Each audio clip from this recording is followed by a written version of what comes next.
اس شہانہ داخلہ کو اور اس کے اندر چھپے ہوئے مکاشفات کو سیکھنے کی کوشش کریں گے۔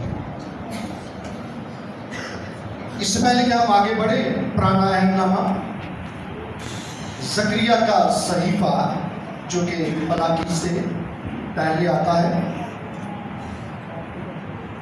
زکریا نبی کا صحیفہ، اس کا نامہ باب اور اس کی نامی اور 10ویں آیات، ہم 2 آیات پڑھیں گے اور اس کے بعد پھر ہم نئے عہد نامہ کی طرف پڑھیں گے۔ لکھا ہے، اے بنت صیون تو نہایت شادمان ہو، اے دختر یروشلم خوب للکار، کیونکہ دیکھ تیرا بادشاہ تیرے پاس آتا ہے، وہ صادق ہے اور نہایت اور نجات اس کے ہاتھ میں ہے، وہ غریب ہے اور گدھے پر، بلکہ جوان گدھے پر سوار ہے۔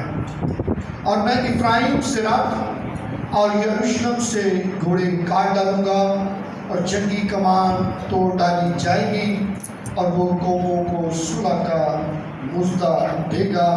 اس کی سلطنت سمندر سے سمندر تک اور دریائے فرات سے انتہائی زمین تک ہوگی۔ اس کے بعد ہم مرکز کی انجیل، اس کا 11واں باب اور اس کی پہلی 11 آیات ہم پڑھیں گے۔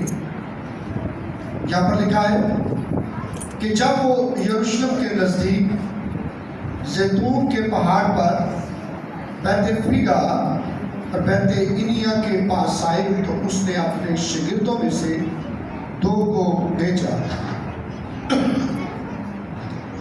اور ان سے کہا کہ اپنے سامنے کے گاؤں میں جاؤ، اور اس میں داخل ہوتے ہی ایک گدھی کا بچہ بندھا ہوا تمہیں ملے گا، جس پر کوئی آدمی اب تک سوار نہیں ہوا، اسے کھول لاؤ۔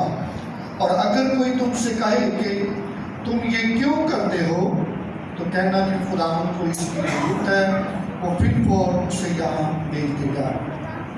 پس وہ گئے اور بچے کو دروازہ کے نزدیک باہر چوک میں بندھا ہوا پایا اور اسے کھولنے لگے، مگر جو لوگ وہاں کھڑے تھے ان میں سے بعض نے ان سے کہا، یہ کیا کرتے ہو کہ گدھی کا بچہ کھولتے ہو؟ انہوں نے جیسا یسوع نے کہا تھا ویسا ہی ان سے کہہ دیا، اور انہوں نے ان کو جان دیا۔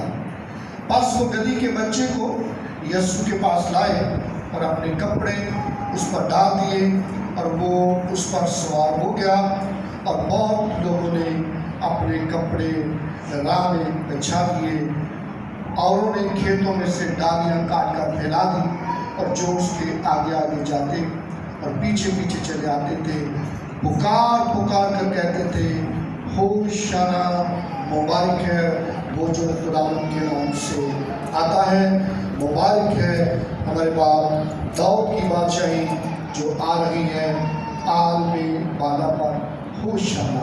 اور وہ یروشلم میں داخل ہو کر ہیکل میں آیا اور چاروں طرف سب چیزیں ملاحظہ کر کے ان 12 کے ساتھ بیت انیا کو گیا، کیونکہ شام ہو گئی تھی۔ خدا ان کے پاک کلام کے پڑھیں اور اس کے سنے جانے پر خدا ان کی برکات۔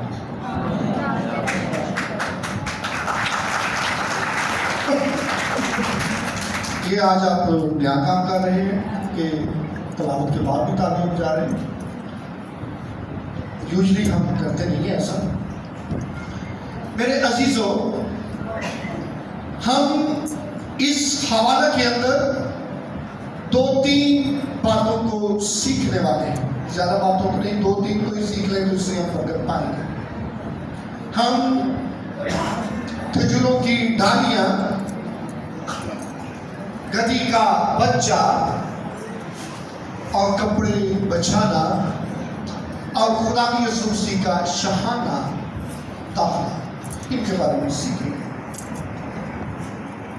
کھجور کی ڈالیاں فتح بندی کا نشان ہے۔ پرانے عہد نامہ میں جب بنی اسرائیل کی افواج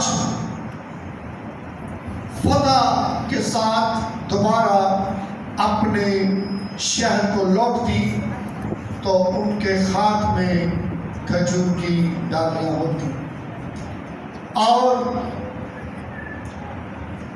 شہر کی بڑی فصیلوں سے چھتوں سے لوگ دیکھ کر سمجھ آتے کہ ہماری فوج جو ہے یہ فتح کے ساتھ آ رہی ہے. اور یہاں پر خدا یسوع مسیح جب یروشلم کے اندر داخل ہونے کو ہے تو لکھا ہے کہ بہت سارے لوگوں نے کھیتوں میں سے ڈالیاں کاٹی، کیونکہ اس کے علاقہ کے اندر جو کھیت تھے وہ کھجوروں کے ہوتے تھے یا پھر پاکستان ہوتے تھے، انگوروں کے کھیت ہوتے تھے. اور چونکہ انگوروں کی ڈالیاں نہیں ہوتی اس لیے کھجوروں کی ڈالیاں ہوتی ہیں. اور خداوند کا جو پاک کلام ہے اس میں کھجوروں کی ڈالیوں کے بارے میں اور بھی بہت ساری جگہوں پر ذکر ہے. اس لیے یہ قیاس کیا جاتا ہے کہ وہ کھجور کی ڈالیوں کے ساتھ یروشلم کے اندر یعنی کہ فتح بندی کے ساتھ داخل ہوا.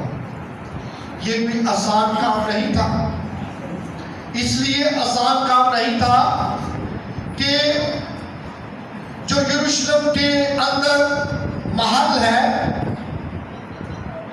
اس کے اندر حاکم بیٹھے ہیں اور حاکم وقت کے صلاح کار ہیں اور ان سب کی موجودگی میں اگر کوئی ایک اور بادشاہ شہر کے اندر داخل ہو تو یہ